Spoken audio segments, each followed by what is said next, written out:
Hello guys, how are you? I hope you all very well और आपकी पढ़ाई अच्छे से चल रही होगी। जैसा कि हमने अपनी जैनिज़्म में कवर किया हुआ है, आपको बताया हुआ था कि जैनिज़्म के जो वीडियोज़ हैं हम पार्ट में बनाने वाले हैं।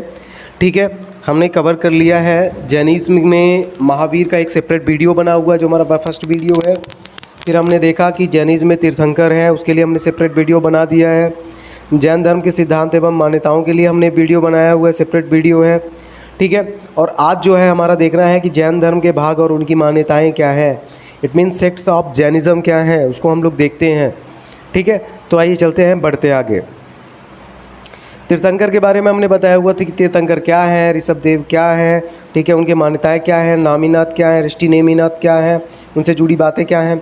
ठीक है, महावीर के बारे में तो पार्श्वनाथ क्या है, महावीर के बारे में तो हमने एक सेपरेट सा वीडियो ही बना दिया था, फर्स्ट वीडियो है इसका, आप जाके देखिए। वन डे एग्ज़ाम में जो मैक्सिमम क्वेश्चन आते हैं वो वहीं से आ जाते हैं। ठीक है, अगले भाग में हमने ये बताया था कि जैन धर्म के सिद्धांत और मान्यताएँ क्या हैं, ईश्वर के बारे में वो क्या सोचते हैं, आत्मा के बारे में क्या सोचते हैं, पुनर्जन्म के बारे में क्या सोचते हैं, महाव्रत क्या है और वो किसके लिए ज़रूरी है। ठीक है, नगनता के बारे में क्या सोचते हैं, जैन धर्म की सृष्टि के बारे में क्या सोचते हैं। ठीक है, पाप के बारे में क्या सोचते हैं, ये सारी चीज़ें हमने बता दी थी जैन धर्म के सिद्धांत एवं मान्यताओं में। ठीक है, आज हमको स्टार्ट करना है कि जैन धर्म के सेक्ट्स क्या है या भाग क्या है। जो हमारे सामने सवाल आते हैं वो ये आते हैं कि क्या महावीर विवाहित थे, क्या 19वीं तीर्थंकर जो थे पुरुष थे या स्त्री थी, क्या स्त्रियों को निर्वाण संभव है। अगला है क्या तीर्थंकर अविवाहित थे। ये सारे जो हैं प्रश्न हमारे दिमाग में आते हैं। तो आइए चलते हैं, आज इसी के हम लोग उत्तर देखते हैं कि क्या है, उसके उत्तर क्या है, जैन धर्म में क्या भाग हैं और क्या उनके मान्यताएं। चलिए स्टार्ट करते हैं। ये फ़ोटो आप अच्छी तरह से देख लीजिए। इसमें आप देख पा रहे होंगे कि दो तरह के साधु दिख रहे हैं, जो पहले जो पूर्ण नग्न हैं और दूसरे जो कुछ कपड़े पहने हुए हैं। और ये भी ध्यान से देखिए, ये जो कपड़े पहने हुए किस कलर के पहने हुए। ऐसा तो नहीं कि किसी ने, एक ने हरा पहना हुआ दूसरे ने काला पहना हुआ, ऐसा कुछ तो है नहीं। तो ये आप देख लीजिए कि किस कलर के कपड़े पहने हुए हैं। ये पहने हुए हैं सफ़ेद कलर के। चलिए आगे चलते हैं। जैन धर्म के बारे में जो इनके भाग होते हैं उनके बारे में एक स्टोरी है, वो आप थोड़ा सा समझ लीजिए। बहुत शॉर्ट तरीके से उसको रखा जाएगा, जो परीक्षा के हिसाब से इम्पोर्टेंट है उस हिसाब से उसको रखा जा रहा है। चंद्रगुप्त मौर्य का शासनकाल है, ध्यान रखिए भाई। आचार्य भद्रबाहु है, तो वो कहते ये हैं कि 12 वर्ष का लंबा अकाल पड़ने वाला है, तो इसलिए हमको कहाँ चलना चाहिए, हमको चलना चाहिए समुद्रवर्ती इलाकों में, लाइक कर्नाटक, तमिलनाडु, इन इलाकों में चलना चाहिए। ठीक है, होता क्या है कि भद्रबाहु अपने कुछ अनुयायियों के साथ तो चले जाते हैं, बट स्थूलभद्र जो रहते हैं वो कहते ये हैं कि नहीं भाई, मैं नहीं जाऊंगा कहीं, मैं यहीं रहूंगा। कहाँ पे? मगध में रहूंगा। ठीक है, ऐसी बातें होती हैं उनके बीच में। भद्रबाहु अपने अनुयायियों के साथ चले जाते हैं। ठीक है, कहाँ चले जाते हैं? कर्नाटक के में चले जाते हैं और तमिलनाडु के क्षेत्रों में चले जाते हैं जो समुद्रवर्ती रहता है। फिर होता है क्या है कि 12 साल बाद जब भद्रबाहु के अनुयायी वापस आते हैं तो वो देखते हैं कि मगध में जो लोग रह गए थे, जो जैन साधु रह गए थे, उनकी जीवन शैली में परिवर्तन आ गया है। वो कपड़े पहन रहे हैं और जो फंडामेंटल या बेसिक रूल था जैनिज़्म का, जिसको फॉलो करना चाहिए था, जो फॉलो कर रहे थे 12 साल पहले तक, उसमें थोड़ा सा चेंजेस है।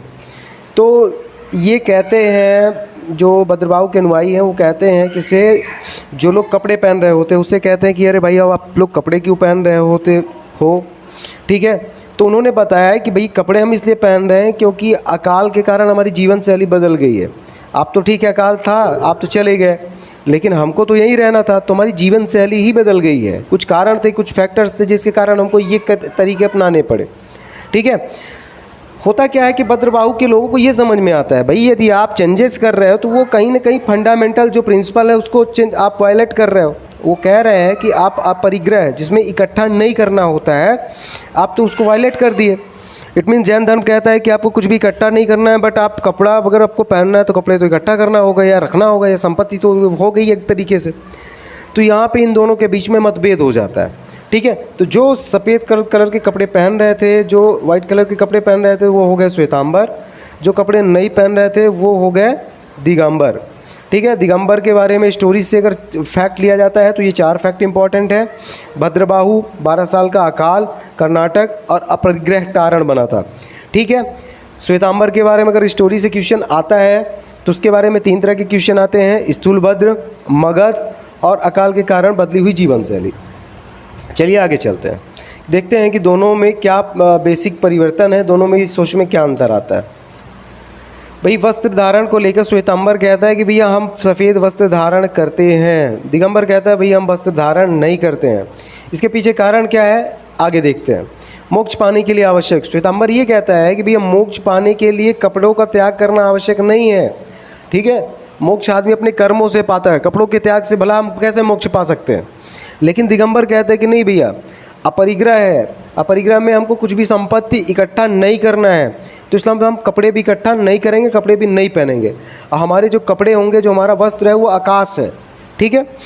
स्त्रियों के निर्वाण के संबंध में श्वेतांबर कहता है कि भैया निर्वाण संभव है, जबकि दिगंबर कहता है निर्वाण संभव नहीं है। कैवल्य ज्ञान के बारे में क्या कहता है, श्वेतांबर कहता है कि अगर आपको कैवल्य मिल चुका है, ज्ञान मिल चुका है, उसके बाद भी भोजन की आवश्यकता है। ऐसा नहीं कि आपको कैवल्य मिल गया तो भोजन की आवश्यकता नहीं है। बट दिगंबर कहता है कि नहीं भैया, अगर आपको कैवल्य मिल चुका है, केवली मिल चुकी है, तो अब आपको भोजन की आवश्यकता नहीं है। चलिए अगला देखते हैं। श्वेतांबर महावीर के बारे में फैक्ट ये रखते हैं, अपना बिलीव ये रखते हैं कि उनकी शादी हुई थी। उन्होंने ये कहा था कि भाई इनके जो पेरेंट्स थे, इन्होंने एक लड़की को पसंद किया था और उससे महावीर का विवाह होता है और उससे एक बच्ची होती है। लेकिन दिगंबर कहते हैं नहीं भैया, महावीर की शादी ही नहीं हुई थी। अब आप ये बताओ, जो लोग ये मान रहे हैं कि महावीर की शादी नहीं हुई थी, वो लोग क्या ये मानेंगे कि उनकी बच्ची थी? बिल्कुल वो लोग नहीं मानेंगे कि उनकी बच्ची थी। तो इसका मतलब उनकी शादी हुई थी और उनकी बच्ची थी। ये कौन मान रहा है? केवल श्वेतांबर ही मान रहे हैं। चलिए आगे, तीर्थंकर के बारे में श्वेतांबर का क्या कहना है। तीर्थंकर के बारे में श्वेतांबर का कहना ये है कि जो 19वें तीर्थंकर थे वो स्त्री थी, जबकि दिगंबर का कहना ये है कि जो 19वें तीर्थंकर थे वो कौन थे? पुरुष थे। ठीक है, समझ में आ रही बात। तो ये हमारे 6 बिंदु हो गए। देखते हैं हम इनमें कि कैसे ये लोग एक दूसरे से अलग विचारधारा रख रहे हैं। ठीक है, होना भी चाहिए भाई। अगर विचारधारा अलग नहीं है तो आपका अस्तित्व कैसे अलग हो सकता है। एक बहुत बेहतरीन डायलॉग इस समय चल रहा है इंस्टाग्राम में कि कहीं पहुंचने के लिए कहीं से निकलना ज़रूरी है। ठीक है, अगर आप इंस्टाग्राम में एक्टिव रहते होगे तो आप बता सकते हो कि किस सेक्टर के मुंह से निकला। ठीक है, चलिए आगे। श्वेतांबर क्या कहता है कि महिला वस्त्र धारण के संबंध में। भैया श्वेतांबर कहता है कि हम तो सफ़ेद वस्त्र धारण करते ही हैं, हमको कोई इशू ही नहीं है। तो चाहे पुरुष हो चाहे महिला, हम लोग दोनों लोग पहनेंगे सफ़ेद वस्त्र। लेकिन दिगंबर कहता है कि भाई हम लोग तो वस्त्र नहीं पहनते, बट जो महिलाएं हैं जो मठ में रह रही हैं वो बिना सिले हुए सफ़ेद साड़ियाँ पहन सकती हैं और उसे आयरकी कहा गया। ठीक है, क्लियर। चलिए, श्वेतांबर ने कहा कि जो 19वें तीर्थंकर थे उसका नाम मल्ली कुमारी था, जबकि दिगंबर ने कहा कि उसका नाम मल्लीनाथ था और वो पुरुष थे। तीर्थंकरों की शादी के बारे में भी इनके अलग अलग राय हैं। श्वेतांबर कहता ये है कि 23वें और 24वें जो है तीर्थंकर उनकी शादी हुई थी। तो आपको कमेंट करके ये बताना है 23वें और 24वें तीर्थंकर का नाम। ठीक है, दिगंबर का कहना क्या है। दिगंबर का कहना ये कि भैया ये अविवाहित थे, सभी तीर्थंकर अविवाहित थे। ठीक है, श्वेतांबर क्या कहता है। श्वेतांबर कहता है कि पार्श्वनाथ की जो पत्नी थी प्रभाती थी, इसका मतलब पार्श्वनाथ का विवाह जो था प्रभाती से हुआ था। ठीक है, जबकि दिगंबर कहता है कि भैया वो तो अविवाहित थे। प्रतिमाओं के बारे में यहाँ देखिएगा थोड़ा सा चेंजेस हमने डाला हुआ है। इट मीन्स जो चीज़ें श्वेतांबर के कॉलम में लिखनी चाहिए वो दिगंबर के कॉलम में लिख दी गई हैं, और जो दिगंबर के कॉलम में लिखनी चाहिए श्वेतांबर के कॉलम में लिख दी गई। बट आपको वहाँ पे नहीं जाना है, समझना है। अगर हम बात करते हैं प्रतिमाओं के बारे में तो मोटी सी बात यह है कि श्वेतांबर बिलीव करते हैं कि प्रतिमाओं का श्रृंगार किया जाना चाहिए, उसमें धातु की आंखें होनी चाहिए, कुंडल होने चाहिए और उसका पूरा श्रृंगार होता है या किया जाता है। लेकिन दिगंबर पूरी तरह से अलग सोचते हैं। वो कहते हैं कि तीर्थंकरों की जो प्रतिमा है वो पूरी नग्न होती है। ठीक है, उसमें श्रृंगार नहीं होना चाहिए।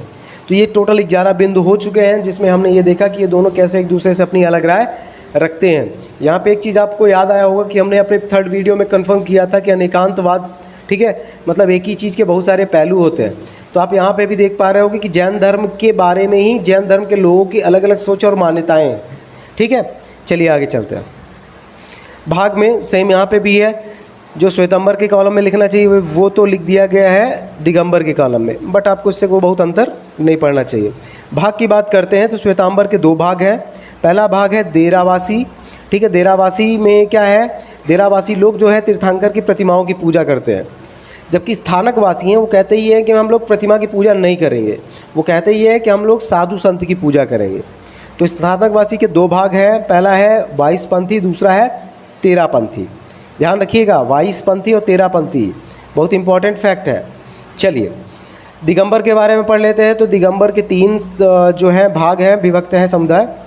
दिगंबर समुदाय जो है तीन भागों में विभक्त है। पहला है तारणपंथ, दूसरा है तेरापंथ, तीसरा है बीसपंथ। ठीक है, तो इस तरह से 12 जो हैं बिंदु हैं जिसमें हम देखते हैं कि श्वेतांबर और दिगंबर अलग हैं। और अगर आपने इसे अच्छी तरह से पढ़ लिया, समझ लिया, तो नो डाउट वनडे एग्ज़ाम चाहे कोई भी हो, MPPSC हो, MPSI हो, व्यापम हो, इट मीन्स चाहे आपका UPPCS लोअर हो, लेखपाल हो, कोई भी एग्ज़ाम हो, आप उसको आसानी से आंसर कर पाओगे। ठीक है, चलिए आपको एक चीज़ और बता दूं, जो जैनिज़्म से रिलेटेड जो हमारे पहले के वीडियो हैं, वीडियो पार्ट फर्स्ट जिसमें हमने महावीर के बारे में चर्चा की थी, पार्ट सेकंड तीर्थंकर, पार्ट थर्ड जो था जैन धर्म के सिद्धांत और मान्यताओं के बारे में हमने जिसमें चर्चा की थी, ये सारे वीडियो इस वीडियो के डिस्क्रिप्शन में आपको मिल जाएंगे। वहाँ पे इनकी लिंक है, आप लिंक के थ्रू जाके उनको पढ़ सकते हो। ठीक है, और पढ़ना ज़रूरी भी हो ताकि आपका कॉन्सेप्ट क्लियर रहे। चलिए दोस्तों, आपको करना क्या है कि हमारे चैनल को सब्सक्राइब करना है, इसके अलावा हमारे वीडियोस जो हैं उसको लाइक करना है, कमेंट आपको जो समझ में आता है आप कमेंट कीजिए, क्योंकि आपके लाइक करने और कमेंट करने से हमको एक दिशा मिलेगी, काम करने में ज़्यादा बल मिलेगा। इसको अब ज़्यादा से ज़्यादा शेयर करिए अपने दोस्तों के साथ जो तैयारी कर रहे हैं। ठीक है, या अपने छोटे भाई बहन या फिर बड़े भाई बहन जो भी कुछ जो तैयारी कर रहे हैं, जिनका आप दिल से भला चाहते हैं, उनको आप शेयर करिए। ठीक है, इससे होगा क्या कि ये वीडियो उनके तक पहुंचेगी और वो भी इसका लाभ ले पाएंगे। तब तक के लिए धन्यवाद।